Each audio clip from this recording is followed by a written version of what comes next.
All right, let's get to Jamaican football news, probably, and stop with the pass. Reggae Boys squad rolled out this week. Um, let's pull it up.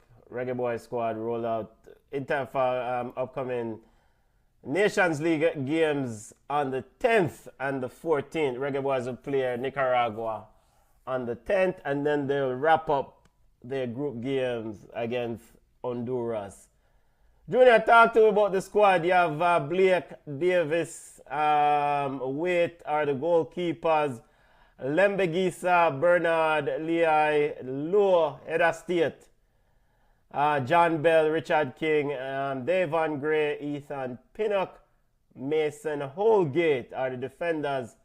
Mason Holgate, Junior, finally decides to accept the call, formerly of Everton, now of West Brom.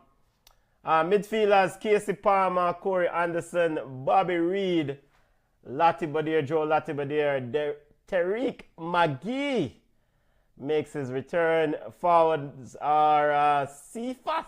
The man them find Cephas.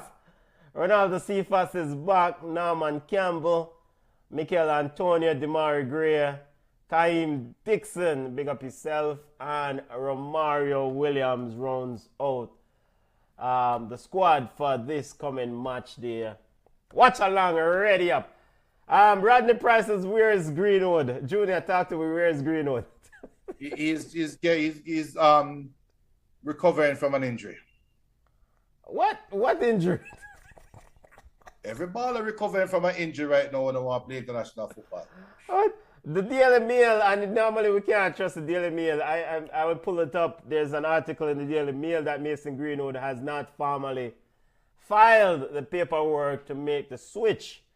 So until that occurs, I will try to get the article up here in a few minutes. But basically, according to the article, is that he has not filed his paperwork yet. So this is why things kind of their way there.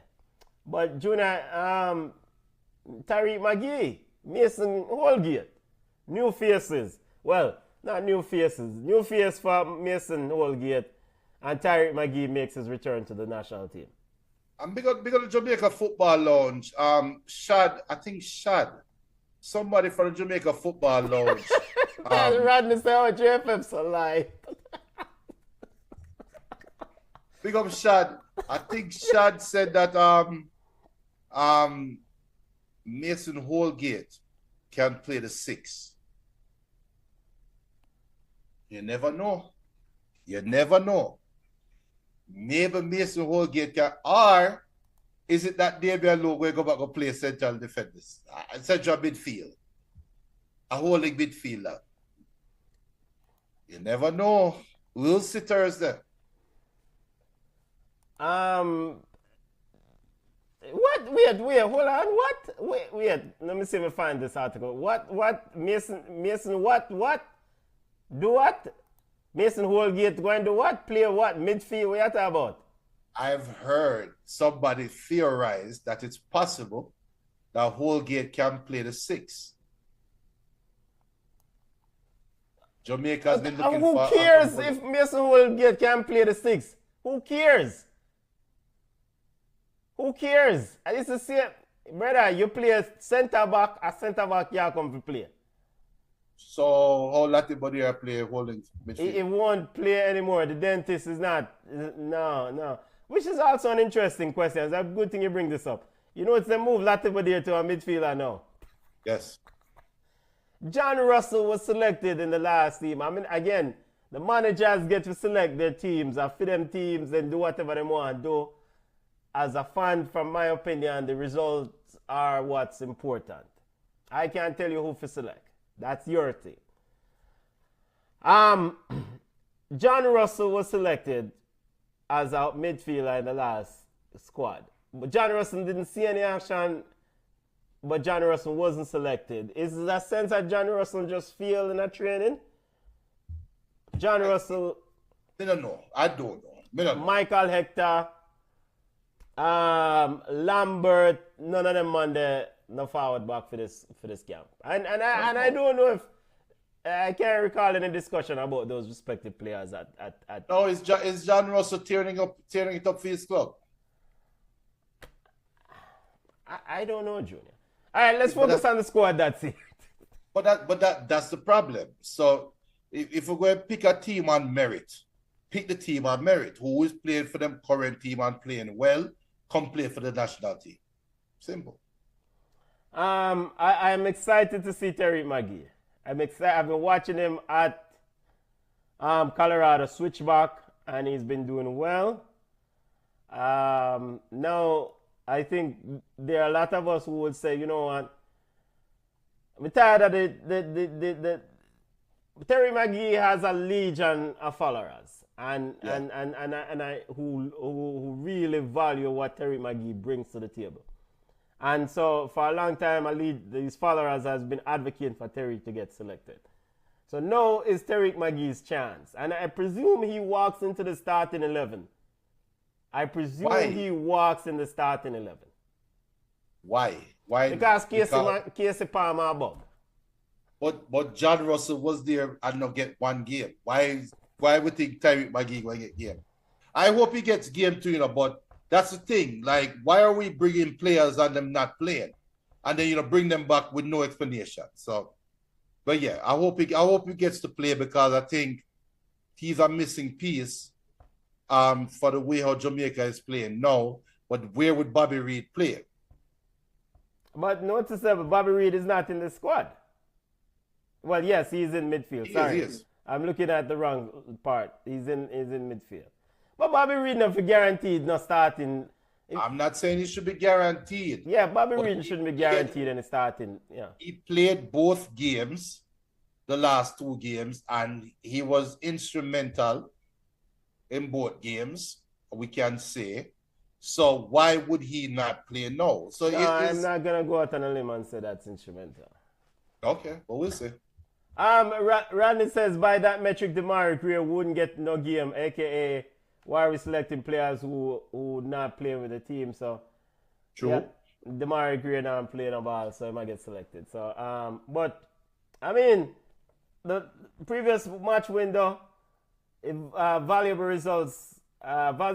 result against Honduras. The Cuba game, we expected to beat Cuba, but this Honduras game, much needed victory for the Reggae Boys. So I expect them to beat Nicaragua in Nicaragua for this ball game. Yeah, should. I would be very disappointed if that don't happen. They should win the next 2 games. They should beat Nicaragua convincingly and should beat Honduras at home. And so Reggae Boys getting ready. Let me remind listeners of the group layout for the Reggae Boys in Nations League. League A, Group B, top 2 teams will make it through. And Reggae Boys are in Group B, sitting on top with 4 points. Nicaragua, so top of the table clash between them and Nicaragua. I mean, the winner of this game booked their place to the quarterfinal. Of course, the 4 top seeded teams in CONCACAF already booked their place to the next round of the Nations League. So, Reggae Boys, big. I'm looking forward to the game. I mean, they have a sensible manager, and I'm looking forward to the ball game. Me too. Simple. BM says John Russell has been in the League One from Wapiki Philo and still can't get consistent playing time. That means he's not good enough. Fair enough. Jamaica Sports TV said, what Bobby Pan bench for who? Good question. We're not saying that Bobby should be benched. We're just saying if Tyreek McGee will get a game, where does Bobby play? Well, I mean, Bobby for rub bench, because if he's playing in the 10, which apparently sometimes he's been deployed in that role, now here's a chance to actually play a person who can actually play in the 10. Yes. Now, the ultimate question is that, and it's not like say Bobby Reid did do a whole heap of tackling anyway. One of the biggest setback or one of the biggest criticism of Tyreek McGee was his willingness to defend. I mean, is his commitment to defend. Now, I've watched Tyreek McGee at Colorado switchbacks, and his defensive side of things has improved significantly. So, watch his space. Watch his space. Yeah. All right, other Jamaican football news. You know, JFF Gensec, Mr. Chung, said it would be nice to get a discount and use in the stadium. He said in Trinidad, for example, when the national team use their respective stadiums, they get discount or them not pay none at all. But here in Jamaica, they have to pay a certain amount. And apparently, he said that the cost JFF over $2 million to rent the national stadium from the government-owned Independence Park Limited that operates the facility. You know, Junior, the man might look a cut for the money, brother. And you know what when Rodney says this is Jamaica. And it's true, because when it first came out, I was like, JFF being JFF is a patty shop. That was my first thought, right? But then when I read the article, I say, you know what? Why are they renting the stadium? They shouldn't even be renting the stadium. I mean, don't the stadium cost money to operate? The same stadium where the lights never work. And JFF ran the risk of losing all home games from FIFA because of having an inadequate stadium. How many times have that happened? And it's JFF. I remember, you cannot blame the Jamaican government. Government don't deal with football. Remember, that's the mandate, right? So if JFF is at the forefront of all of this, and they have to rent the facilities that is not adequate enough, then why are we killing JFF and not the government for problems with the Jamaican football? Something not right here, so something isn't right. And I would think there should not be a need for the JFF to publicly negotiate with the government right now. There should not be a need to get the court of public opinion on their side to put pressure on Right Honorable Wait. Junior, Mr. Chung, the GenSec, correct me if I'm wrong. The listeners can correct me if I'm wrong. JFF GenSec, isn't he a player in the current Jamaican government, in the Jamaica Labour Party, that is in charge of things on the island? That don't mean say you will get everything. Wait. No, I think he's in the Jamaica Labour Party. So, and I think he has an office or he holds some sort of role in the party. So I say that to say this. If he is appealing to get a discount for the government-owned stadium, then his government or his people are in charge of the government. Why am I not going to talk to them? But the bare fact that he has to bring it public, that shows that they're not communicating with each other on these terms. No, but he says it would help the federation and would also benefit football programs if that were the case, as in the reduction in costs or no cost. He said, I would love for this to do this because it would relieve a lot of pressure on us regarding the cost of renting the national stadium. And you know what though? Not cut you, but it just, they need to run it like a dance, when people run a dance. You go to a club owner and say, yo, you want to rent out the place, right? Now, some club owners, if they will say, give me a flat fee, and then you take the money, you pay them, and then you have to negotiate the door or negotiate the bar. More time, in some places, the club owner will say, you can keep the door, but you can't get the bar. Some places have said, we give you 50% of the bar, but we have to get a piece of the door. Something like that. Why can't the JFF? And Rodney Price says, Boudreaux have to pay, Massacre have to pay, JFF have to pay. So in that case, why JFF don't go to Sabina Park and say, look, they will charge me $2 million. How much you going to charge me for use this place? Major Desmond Brown General manager for Independence Park Limited said, "Quote: you can use the Trinidad Stadium free of cost, but we don't have that kind of funding to do that here, i.e., as in Jamaica." So from an operational standpoint, Major Brown is saying that we don't get that sort of money to cover the operation of the stadium to be able to allow free usage like that. Chris Brown pay, Burna Boy pay, JFF. But I mean, this is something that we're trying. He said, he said that JFF would not run the risk of not having access to the national stadium if the down payment is not made. He says, quote, "I know that in the past we have faced situations where they said if we don't pay, they're going to lock us out of the stadium. One of the ongoing challenges for the JFF is finding that money up front, even before we recover a dollar from the gate. We have never had that problem in Montego Bay where we had to pay up front, but we have faced this issue from Kingston National Stadium." So the man said when we there Mobile, them not have to pay up front. But when in their town, if you use the stadium, they have to pay up front. Something not right with it. I'm gonna leave it at that. Something not right.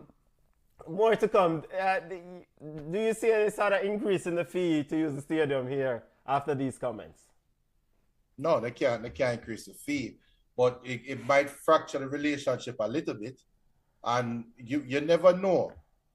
You might see some receipts turn up where JFF. How ironic would it be that JFF for years having this reputation of not paying money on time, or then pay for the stadium on time every time for an empty stadium? Well, pay up front. They have to pay up front. So they pay up front. They run the risk of getting locked up. Benton, think about it. They don't pay any other bills on time, but they have paid up front to use the stadium that is going to be empty for the last how many years? They pay up front? Yeah, but I mean, if you don't have the stadium secure, you run the risk of a sanction. If you don't have the venue secure, you run the risk of an issue with the with CONCACAF, or especially if you're scheduled to host a game and you show up and you get locked out. You run the risk of your players not reaching to the game on time if you don't buy them tickets. That still never stop them from not providing the right ticket information, I think, for some players. This doesn't fit JFF's MO. They don't normally pay on time. So for me to hear them now saying that they pay every time on time, or they want to get the stadium, that doesn't sound right. I think there's more to this story. Jamaica Sports TV, big up family, big up, says that them need to stop, keep dance on the pitch. Now, is this a situation where they need to generate money? We say Barcelona big pitch used for weddings, ceremonies. Real Madrid big pitch had where the American pop star there, where date NFL baller, Taylor Swift, big concert at the Bernabeu. So I mean, and I say all of that to say that look at Jamaica stadium probably operators need as much revenue as they can. Henceforth, Cartel going to be there this in 2 months. Henceforth, dance of keep. Rodney Price says, so if JFF can use Mobius Stadium, why are the matches in Kingston? That's a damn good question. That's a damn good... No, because it's tradition. It's tradition. But that's a good question. Why not survive apart? It's a very good question. Yeah. Because, and also he says that he does, as in Dennis Chung said, in Montego Bay, they don't have to pay up front. And there seems to be some relaxation regarding the rules of payment when they use the Mobile Stadium or Mobile Field, the venue in Montego. But at the National Stadium, there's the stipulation some money need to put up front. And so then Put some of the matches them on the west end of the thing then. And you might even get it's a cheaper venue than Junior. Yeah, but then, I was going to say something funny, but me not about that. Say, Junior people will travel to watch ball game if it's worth it. Flankers man, they will come watch ball game.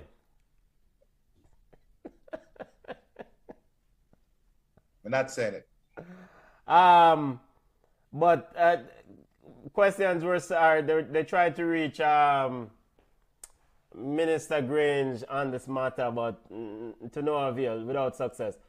Mr. Desmond Brown says the Jamaican government does, quote, the Jamaican government does do something, though, because whenever they are selecting national teams for training, the sporting associations are allowed to use the facilities free of cost.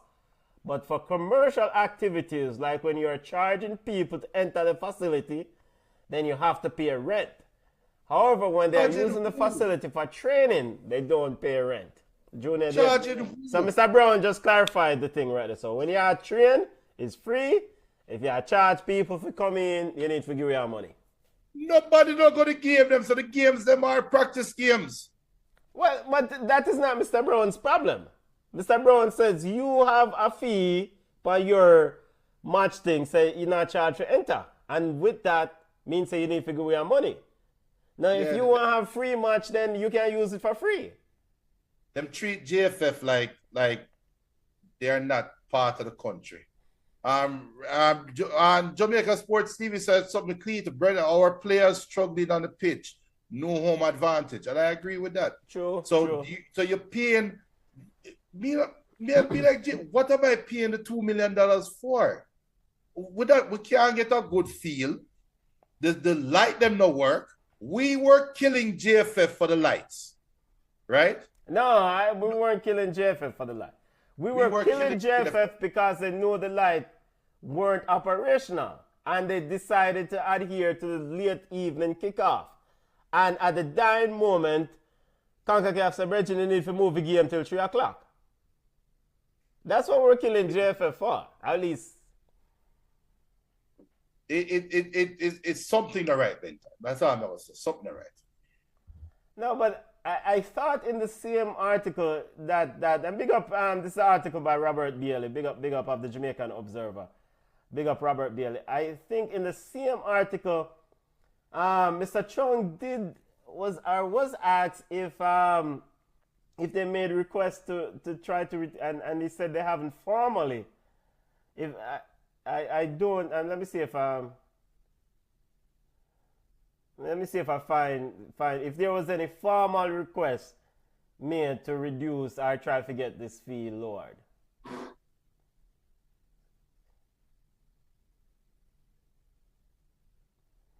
Yeah, so that's an interesting thing. And another point is that recently the GenSec said that they're moving in the black. So based on current financial projections and earnings, is that the JFF is heading in the black, aka out of the red. So I mean, this potential, this game against Honduras is another thing to contribute to that out of the red into the black sort of positive positive numbers on the financial side of things for the JFF.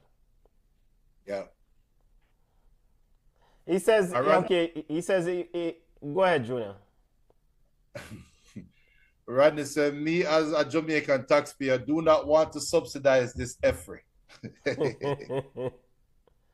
Yeah, so this is the part that he says that Dennis Strong says, quote, "It would certainly work in our favor if this would happen regarding the reduction our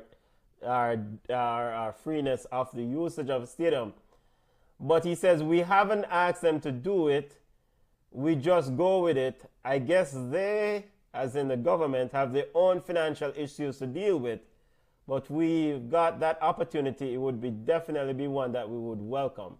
So basically, man said, we don't ask them for it, but we just attack them why it would be nice. It would be nice. Yo, you know what, Mr. Right, respectfully, Mr. Chung sound like one of them long time brother would beg. Our brother would beg you, but not beg you. So boy, yo, Bridget, you know, say boy, throat dry, you know. But I try to hold it still. Long time I go through this and you know, you don't know so what strong you would. You know, I mean, I love to drink some juice, you know, but right now I can't afford it and you know, me go and hold it, but you know, maybe God will find a way for drop some juice in my belly still, you know. But I know still my Bridget want to buy a juice for me still, you know, but you know, I don't know, what you think? It definitely looked like something. Because make all this talk, then why you not gonna talk to the people then? Simple. Simple. That's why I Yeah. said there's more to this story. Why not talk to the people? All right, we want to big up, continuing the reggae Yard Ballers report and Jamaican football news, family, before we go on with Yard. Want to big up Cavalier Junior. Cavalier entered the semi-final of the Caribbean Club Championship. Cavalier defeated Arnett Gardens 4-1. Cavalier into the semi-final. Big achievement. Cavalier, for Cavalier entering into the semi-final, they will play Mocha. And you know, so every time I see this word Mocha, I've always thought about Mocha Chocolate. on October 24th. Oh, Mocha. And so the winner of the Caribbean Club Championship will enter into the 2025 CONCACAF Club Championship. Mocha is a team out of Dominican Republic. Junior, big achievement again for Cavalier and Rudolph Speed. For sure. And Rudolph Speed seemed to be the standard bearer that a lot of teams in the JPL is trying to How you strike. reach a standard beer? How you reach yourself? Because there have been reports and there have been interviews that have been done by other coaches / owners that seem to have Rudolph Speed marked and Cavalier marked as an opponent they can't wait to play against. So we'll see what when Veer play against them. But good job by Cavalier. And actually, I think they defeated Mount Pleasant in the Jamaican Premier League recently. So speaking of the Jamaican Premier League, today's action, Portmore versus. I'm going over there, so. You know what? I think Waterhouse playing against Tivoli today too. Let's get the flash score and get the live update. Because them have some. Humble Lion and Harborview ended 1-1. Malines 4-0 over Chapeltown. Portmore over Veer Phoenix United 2-0. And Tivoli and Waterhouse coming like are 0-0. Junior, Veer Phoenix United 1 week up, 1 week down. Last week was the good week. This week back to BS6. Because it's the big baller that really get it rolling yet, you know. So you have to wait till the big baller start play some ball. Is it right, sir? Yeah. So Veer Phoenix United, big defeat, big victory for Portmore United. Big victory. Big victory. And again, we want to keep an eye on when Veer Phoenix United, aka Butler versus Rudolph Speed game, plays Cavalier. That matchup will be something that we look forward to. I know in Rudolph Speed might say for them this is a big game, for us it's on a Sunday.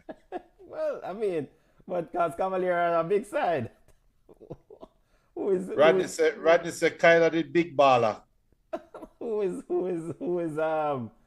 Veer Phoenix? Who is Veer Phoenix? And BM says that's why Chung is the treat card man. Yep.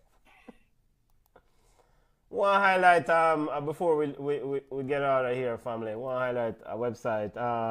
Yardy Baller or Yardy Ball at Yardy Ball on X for wall-to-wall coverage of Jamaican football or Jamaican women's football. Yardy Baller at Yardy Ball on X.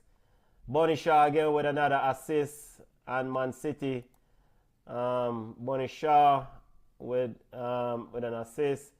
Lexi Lloyd with a goal. Reggae Girls doing Denisha Blackwood with a goal for Pumas in the Mexican League. At Yawd Ball on X. At Yawd Ball. YARDIE Ball on X. Wall-to-wall coverage of Jamaican football. Jamaican women's football. Definitely. And Florida State. Your Florida State team with the Simmons, Gregor Simmons' daughter, Cameron Simmons, and the Van Zanten doing quite well down there at Florida State, family. Yep. Long show, but like that. Time for go, my way. Tired. Reggae Boys action this week. Reggae Boys will play. We have watch along schedule for this Friday. Thursday. Thursday? Yeah, Thursday at 10. Oh, yep. Yeah, my bad, family. Thursday at 10, Reggae Boys versus Nicaragua at 10 p.m. Wall-to-wall coverage of Reggae Boys. Steve McLaren's third game in charge. And then we'll do a watch-along for the next game on the 14th at home against Honduras. Yep. Come on.